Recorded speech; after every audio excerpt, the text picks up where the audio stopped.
성경 말씀 보도록 하겠습니다. 오늘 함께 나눌 하나님의 말씀은 갈라디아서 5장입니다. 갈라디아서 5장 16절에서 18절까지 말씀, 갈라디아서 5장 16절에서 18절까지 말씀을 우리 다 같이 합독하도록 하겠습니다. 찾으신 줄 알고 우리 같이 읽도록 하겠습니다. 내가 이르노니 너희는 성령을 따라 행하라. 그리하면 육체의 욕심을 이루지 아니하리라. 육체의 소욕은 성령을 거스르고 성령은 육체를 거스르나니 이 둘이 서로 대적함으로 너희가 원하는 것을 하지 못하게 하려 함이니라. 너희가 만일 성령의 인도하시는 율법 아래에 있지 아니하리라. 아멘. 오늘 성령을 따라 행하라 라는 제목으로 하나님 말씀 증언하도록 하겠습니다. 지난주에 이어서 그리스도의 삶 세 번째 시간을 우리가 갖고 있는데요. 우리가 그리스도로 옷 입었고 또 은혜의 자리로 올라가는 선택을 했다면 이제는 내 중심으로 내 생각과 내 방법대로 움직이는 것이 아니고 우리의 모든 선택, 우리가 모든 것을 진행해 나감에 있어서 다른 것이 아닌 성령 안에서 진행되어야 함을 우리가 기억해야 됩니다. 로마서 8장 1절에서 2절에 보면 무슨 이야기를 하시냐면 그리스도 예수 안에 있는 자에게는 결코 정죄함이 없다라고 이야기를 하고 있어요. 그래서 그리스도 예수 안에 있는 생명의 성령의 법이 죄와 사망의 법에서 너희를, 저와 여러분을 해방시켰다라고 이렇게 말씀하고 계시죠. 그 말은 성경은 그리스도 예수 안에 있는 자에게 정죄함이 없다라고 이야기를 하고 있고 생명의 성령의 법이 죄와 사망의 법에서 우리를 해방시켰다라고 말하고 있는데 저와 여러분은 예수 그리스도를 주로 시인하고 하나님의 자녀가 된 그 순간부터 죄와 사망에서 해방된 존재들이라는 겁니다. 그리고 참된 자유를 누리는 자가 되었다라는 것이죠. 그런데 많은 사람들이 어떤 오해를 가지고 있냐면 자유에 대한 오해를 가지고 있다라는 거예요. 어린 시절에 말싸움을 하다가 보면 이런 말을 하는 친구들이 있었어요. 야, 내 자유인데 네가 왜 뭐라 하냐. 그런, 야, 내 자유야. 뭐 이런 이야기를 하는 친구들이 있었어요. 사실 어린 시절에는 잘 모르는 상태에서 자유라는 말만 듣고 따라하는 거죠. 마음대로 할 수 있다라는 거예요. 그러니까 외부의 간섭이나 행동이 없이 마음대로 할 수 있는 상태를 자유라고 이야기를 하는데, 우리가 살고 있는 사회라는 공간 안에서의 자유는 어떤 자유죠? 무엇이든지 다 해도 된다는 말이 아닙니다. 그 자유는 우리가 살고 있는, 우리나라 자유 있어요, 없어요? 자유 있어, 없어? 자유 있어, 없어요? 물어봤는데 고개를 끄덕이는 건 뭐지? 자유가 있다는 거에 고개를 끄덕인 거야? 없다는 거에 고개를 끄덕인 거야? 자유가 있잖아요. 근데 그 자유는 내 마음대로 해도 되는 자유입니까? 다른 사람에게 피해를 끼치지 않는 선에서 법 아래에서의 자유가 있다라는 거죠. 성경에서 말하는 자유도 전제 조건이 있다라는 것입니다. 그리스도 예수 안에 있는 자에게, 그리스도 예수 안에 있는 자에게 결코 정죄함이 없는 것이고, 결코 정죄함이 없다는 말은 그리스도 예수 안에서의 자유를 말하는 것이고, 이 자유는 자기 마음대로 행하는 자유가 아니고 욕망을 위한 방종도 아니라는 것입니다. 그런데 갈라디아 교회 성도들은 이 자유를 오해했어요. 우리가 갈라디아서를 오늘 보고 있는데 갈라디아서 1장 6절에서 7절에 보면 사도 바울이 갈라디아 교회 성도들에게 뭐라고 이야기하냐면 너희가 다른 복음을 들었다라고 이야기를 합니다. 다른 복음은 어떤 복음을 이야기하느냐? 율법의 그리스도 예수 안에 있는 은혜의 복음을 이야기하는 것이 아닙니다. 저와 여러분은 어떤 특별한 행동을 해가지고 구원받은 존재들이 아니에요.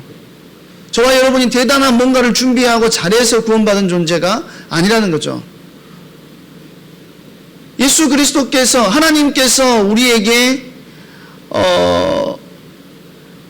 예수 그리스도를 보내셨고 심지어는 그 보내신 그리스도를 십자가에 내어 죽기까지 하셨고 피 흘리시고 죽으시는 그 순종으로 인하여서 그를 믿는 모든 자에게 하나님의 자녀가 되는 권세를 주셨을 뿐만 아니고, 목사님 그러면 우리가 믿는 행위를 했잖아요. 그건 믿는 건 우리가 한 거 아닙니까? 라고 생각할 수 있지만, 믿음도 뭐라고 이야기하냐, 성경은 은혜로 말미암아 우리에게 주신 거다. 하나님께서 믿음까지도 우리에게 은혜로 주셨다라고 이야기를 합니다.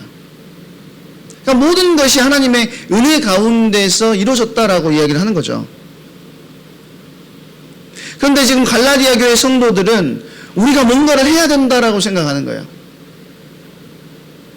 예수 그리스도의 십자가에서 행하신 그 대속의 사역이 뭔가 부족하기 때문에 우리가 율법적으로 뭔가 대단한 행동들을 해야 된다라고 생각했던 게 율법의 복음, 다른 복음이었다라는 것입니다.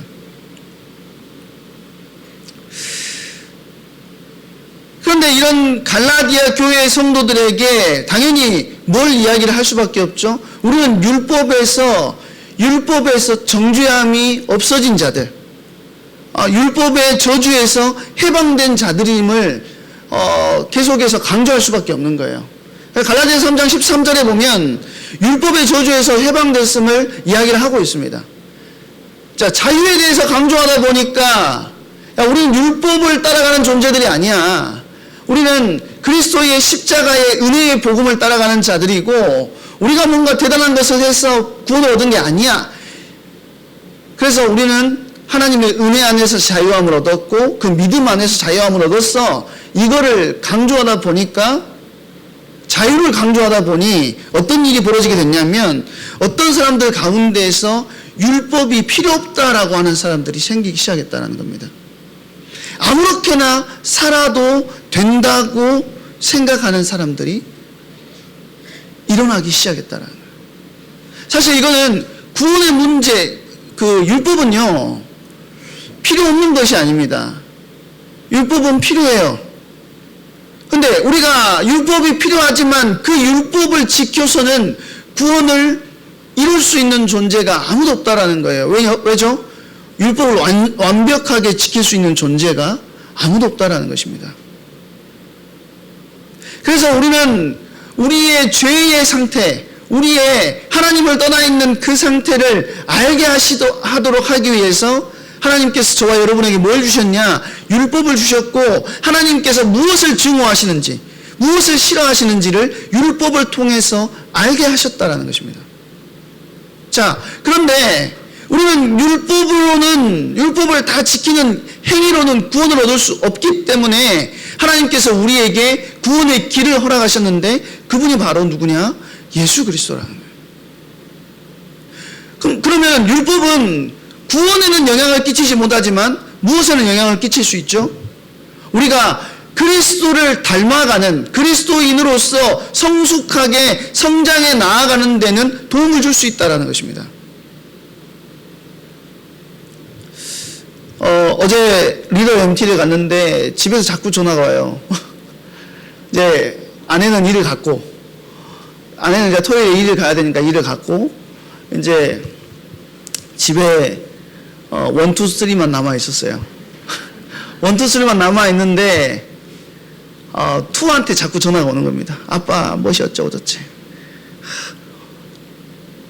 이제 3하고 싸우는 거예요. 자꾸 2하고 3가 자꾸 싸워가지고 저한테 이르는 거예요. 그런데 지금 이 2가 초등학교 2학년이니까 그 전화를 제가 받고 있지, 만약에 중학생, 고등학생이 돼가지고 저한테 전화해가지고 아빠 누가 자꾸 이렇게 뭐 어떻게 했어 하면 제가 어떻게 하겠습니까? 그것도 네 해결 못하냐? 뭐라 하겠죠. 동생하고 싸워가지고 저한테 잃는다고 전화하면. 제가 무슨 말씀을 드리려고 이 말을 하냐면, 어린아이는 어린아이의 믿음과 삶의 방식과 신앙의 방식들이 존재합니다. 그렇지만 어린아이의 수준에서만 머물러서는 안 된다라는 거예요. 무슨 말인지 아시겠어요? 시간이 가면 갈수록 믿음이 성장하는 은혜 속에 우리가 커야 된다는 거죠. 그런데 믿음의 성장을 말씀을 통해서도 우리가 말씀의 은혜와 능력을 날마다 확인하면서 믿음을 성장시키지만, 또 주님께서 무엇을 싫어하시는지, 주님이 무엇을 기뻐하시는지를 알물 통하여서 우리의 믿음이 성장해 나갈 수 있다는 것입니다.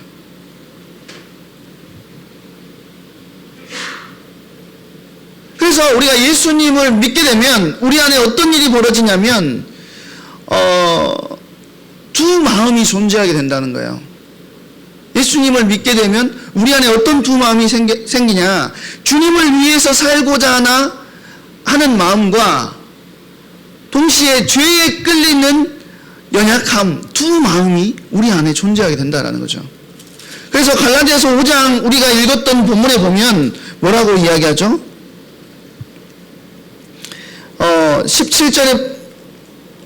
17절에 보니까 이렇게 이야기합니다. 육체의 소욕은 성령을 거스르고 성령은 육체를 거스르나니 이 둘이 서로 대적함으로 너희가 원하는 것을 하지 못하게 하려 함이니라. 그러니까 우리가 예수님을 주로 시인하여 하나님의 자녀가 될 순간 우리 안에 누가 들어오시죠? 성령께서 우리 안에 들어오시게 됩니다. 과거에는 내가 이 행동을 함에 있어서 전혀 거릴 게 없고 문제되는 것이 없었어요.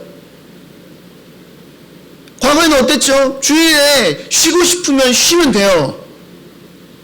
주일에 자고 싶으면 자도 돼요. 공부하러 가고 싶으면 공부하면 돼요. 그런데 여러분 안에 어떤 일이 벌어지느냐? 나 공부해야 되는데 이 마음과 교회 가야 되는데 예배 드려야 되는데 말씀 안에 서야 되는데 라고 하는 두 마음이 싸우게 된다는 겁니다. 어떨 땐 누가 이기죠? 시험 기간이니까 공부하자 하는 그 마음이 이기기도 하고요. 야, 그래도 내가 공부한다고 해도 1시간 주님 위해서 못 빼겠냐? 하면서 그 마음이 이기기도 한다는 거죠. 우리가 하나님의 자녀가 된 순간에 그런 영적인 싸움들이 우리 안에 자꾸 일어나게 된다는 것입니다. 이것은 사실 구원받은 자가 당연히 겪게 되는 내적인 갈등이라는 거예요. 나는 갈등이 1도 없다. 두 가지겠죠. 성령이 늘 이기든지 아니면 내 육체의 소욕이 늘 이기든지 두 개 중에 하나라는 겁니다. 빌립보서에 보면은요, 뭘 이야기하냐면 하나님의 자녀가 된 자들이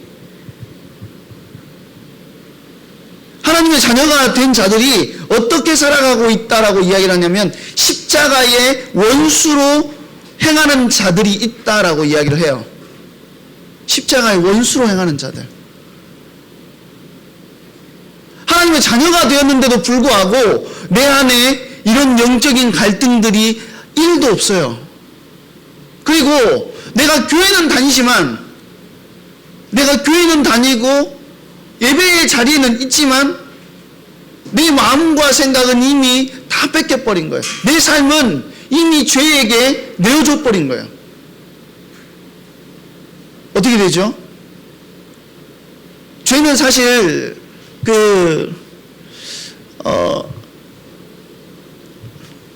성경이 말하는 죄는 경향성을 이야기를 합니다. 죄의 경향성을 이야기해요. 우리가 청소년들은 소년법이라는 게 존재하잖아요. 그 왜 소년법이라는 게 있죠? 잘 모르고 자기도 모르게 나쁜 행동들을 할 때가 있기 때문에 그래요. 그런데 요즘에 사회에서 소년법에 대해서 말이 많이 나오죠. 왜 말이 많이 나옵니까? 쟤네들이 잘못된 것을 모르는 게 아닌데 자꾸 그 행동을 반복해서 한다는 거예요. 봐주니까 그것들이 계속해서 커진다는 거죠. 경향성을 이야기하는 겁니다. 성경이 말하는 죄도 마찬가지예요. 우리가 한번 영적인 선택을 잘못해서 넘어지거나 무너질 수 있습니다. 그건 경향성이 아니에요. 다시 회복하는 거죠. 육신의 연약함인 거예요. 내가 또 실수했구나. 내가 넘어졌구나. 주님의 은혜를 구하고 주님 앞에 서려고 합니다. 그런데 이 경향성이라고 하는 것은 끝도 나도 모르고 계속해서 가는 거예요. 방향이 없어요. 육체의 소욕을 따라서 계속해서 움직이는 거. 성도 안에 존재하는 두 대립 세력, 육체와 성령에 대해서 갈라디아서 5장 17절에는 언급하고 있는데, 여기서 육체는 뭐냐면 죄된 본성을 이야기하는 것이고, 하나님의 뜻을 거스르고 죄를 따르려고 하는 경향성을 이야기하는 겁니다. 창세기 3장에 하나님을 떠나버린 모든 인간이 그 죄의 경향성을 가지고 태어난다는 거죠.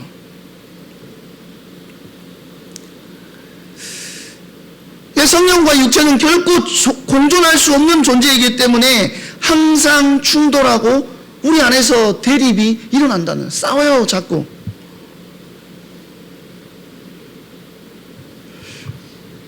눈에는 보이지 않지만 그 영향력은 어마어마하고, 심지어는 우리가 자고 있는 시간에까지도 이 싸움은 일어나고 있다는 거예요.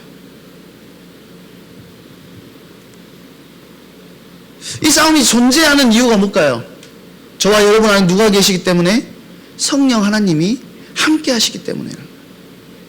함께 하지 않으면 이 싸움은 일어나지가 않습니다.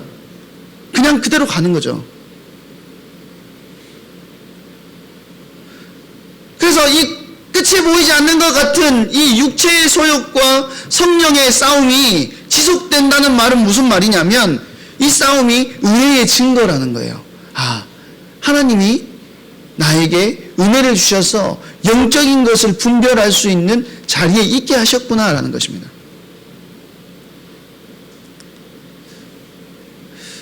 갈등도 없고 죄를 아무런 저항 없이 따르는 자는 성령이 거하지 않는 자의 가능성이 높다라는 거예요. 물론 그것만 가지고 우리가 판단할 수는 없겠죠.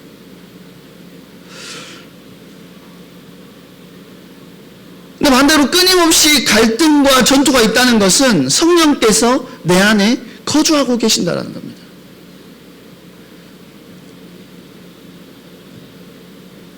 우리는 죄의 지배 아래서 태어나서 죄를 따르는 것이 자연스러웠는데, 그리스도께서 우리를 구원하셨고 성령께서 우리 안에 들어오셔서 그 순간부터 싸움이 시작되게 되었다라는 거예요. 갈라디아서 5장 16절에 보니까 내가 이르노니 너희는 성령을 따라 행하라. 그리하면 육체의 욕심을 이루지 아니하리라 라고 했습니다. 이 싸움에서 유일한 승리의 방법이 뭐냐면 다른 게 아닙니다. 성령을 따라 행하는 것이라는 거죠. 단순히 어떤 행동을 바르게 해야 된다 이 말을 하는 것이 아니라 성령과 동행하며 사랑하는 것, 지속적인 삶의 태도를 이야기하는 거예요. 주님이 나와 함께 하시고 나를 주장하시고 인도해 나가시는 것을 느끼고 살아가는 것이라는 거죠. 성령께서 인도하시는 길을 따라서 내 삶을 정렬하고 그분의 뜻에 순종하는 것, 순복하는 것이 하나님의 자녀의 진짜 모습이라는 것입니다. 우리가 성령을 따라서 살 때는 육체의 욕심은 점점 힘을 잃게 되는 거예요. 그래서 우리가 수련회에 가가지고 말씀에 집중하다 보면 그런 생각들이 없어지잖아요. 영적인 결단들이 내 안에 일어나요. 그렇죠? 내가 진짜 주님과 함께 살아야 되겠구나. 주님의 은혜 안에 거해야 되겠구나. 주님의 말씀의 능력을 따라 움직여야 되겠구나. 여러분들이 성교 캠프를 간다든지 또 그런 영적인 자리를 선택하게 되면, 여러분의 배려를 선택하게 되면 자꾸 그 성령을 선택하는 것 같아요. 그런데 그 자리에 있다가 다시 내 현장으로 돌아가면 어떤 일이 벌어지죠? 반대의 일들이 벌어지게 된다는 것입니다. 주님께서 원하시는 일이 아니라 내 육체에 원하는 일들이 계속해서 내 눈에 들어오고 내 생각에 들어오고 내 마음에 들어오게 된다는 거죠.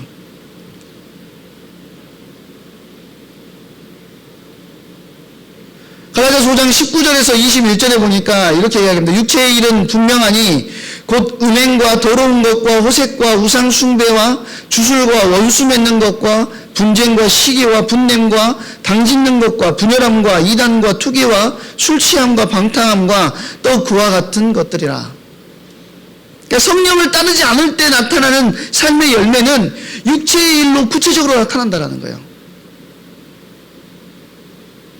바울은 이런 행위를 나열하면서 단순히 경고가 아니라 심각한 선언을 하는 겁니다. 이런 일을 계속하다 보면 하나님 나라를 어떻게 된다고요? 유업으로 받지 못하는 자가 된다는 거예요. 이게 무슨 말이냐면 구원의 확신을 건드는 게 아닙니다. 기준을 전해주는 거예요. 기준을 주는 거예요. 네가 지금 그 속에 있다면 돌아 나와라, 빠져나와라. 그것과 하나님을 겸하여 섬기는 것이 아니다라는 것을 이야기를 하고 있다는 것입니다.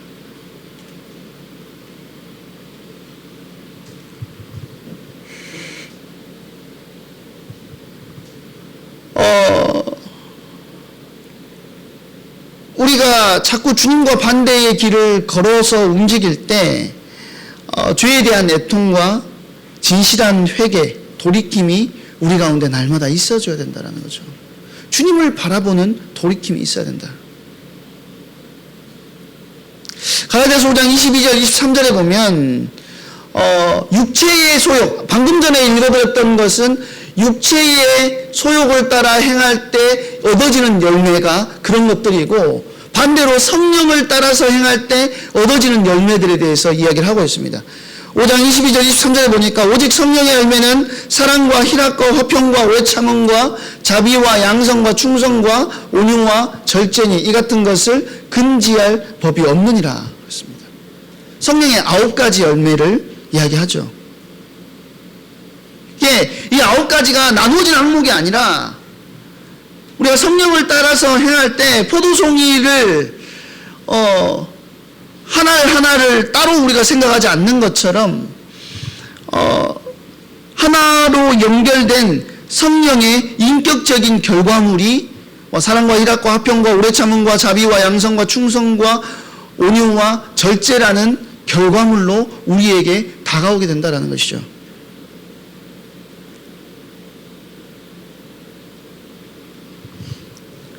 그러면 어떻게 하면 이런 열매를 맺을 수가 있느냐를 우리가 생각할 수밖에 없는데, 그 이야기를 갈라디아서 5장 24절에 하고 있습니다.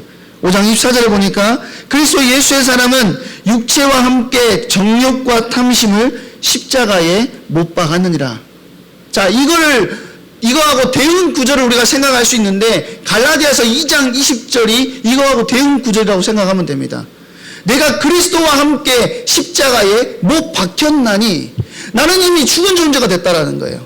내가 이미 그 죽은 예수 그리스도를 믿는 그 순간 예수님과 함께 십자가에 못 박힌 존재가 되었는데, 그 예수님을 믿을 때 내 탐심과 정욕 또한 십자가에 못 박은 존재가 되었음을 기억해야 된다는 거예요.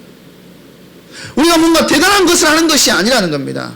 내 안에 예수님을 주로 시인하고 하나님의 자녀가 된 영적인 결단을 했을 때 일어났던 그 구원의 감사와 감격이 여러분 안에서 날마다 확인되어지고 잊으셔서는 안 된다는 것이죠. 성령의 열매는 저절로 맺어지는 것이 아닙니다. 그리스도께 속한 자는 반드시 자신의 육체의 소욕과 정욕을 십자가에 못 박는 뭐가 있어야 돼요? 영적인 결단들이 있어야 돼요. 영적인 결단을 해놓고도 우리는 어떻게 해야 되죠? 또 넘어지고 또 쓰러집니다. 하나님께서 저와 여러분에게 완벽을 원하시는 게 아니에요. 너 이거 완전하게 꼭 해내야 돼, 이게 아니라 넘어지고 쓰러지지만 안 되는 모습을 가지고도 주님의 도우심을 구하고 주님의 은혜 앞으로 나오고, 지난주에 우리가 말씀 봤던 것처럼 야곱이 베델로 올라갔듯이 그 안 되는 모습을 가지고 베델로 올라오기를 원하신다라는 거예요. 사도 바울은 이 일을 십자가에 못 박는 것이라고 표현하면서 죄에 대해서 완전한 단절과 결별을 요구하고 있다는 거죠.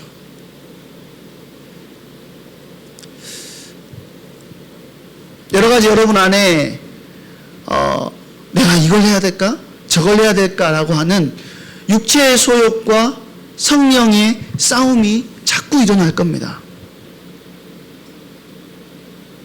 그때 우리 안에 있는 이 싸움은 결코 쉬운 싸움이 아니에요. 그러나 이 싸움은 살아있는 자만이 겪는 싸움이라는 사실을 절대 잊으면 안 된다는 거예요. 내가 살아있구나. 내가 복음 안에 있구나. 은혜 아래 있구나. 라는 이 사실을 잊으면 안 된다는 것이에요.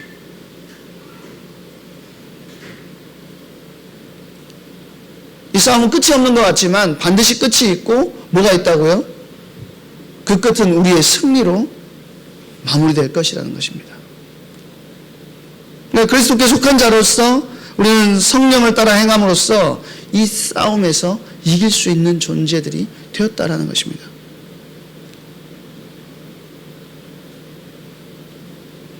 그래서 성령과 동행하면서 끝이 보이지 않는 이 싸움 속에서 주님의 은혜를 의지하는 응답의 한 주가 되시기를 주님의 이름으로 축원드립니다. 여러분이 학교 다닐 때는 이런 싸움이 조금 덜해요. 또 왜냐면 그냥 가면 되니까, 학교 가면 되니까, 원래 내 스케줄 안에서 움직이면 되니까.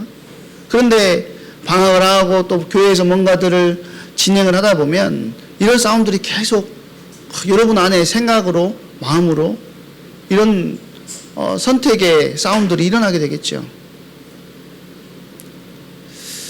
이번 한 주 여러분이 성령을 따라 행하는 한 주가 되기를 주님의 이름으로 축원드립니다. 그러면서 여러분의 전체 삶도 주님께서 원하시는 응답 가운데 세워나가는 은혜의 주역이 되시기를 주님의 이름으로 축원드립니다.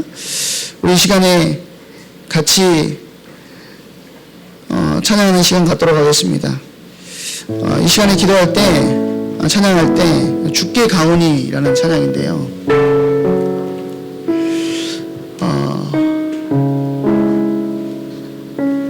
성령을 따라 행하는 것의 가장 근본적인 힘은 주님을 만나는 것입니다. 내가 연약하고 부족하지만 주님의 사랑이 나를 붙들고 계시고 주님의 곁에 있을 때 우리는 승리할 수 있어요.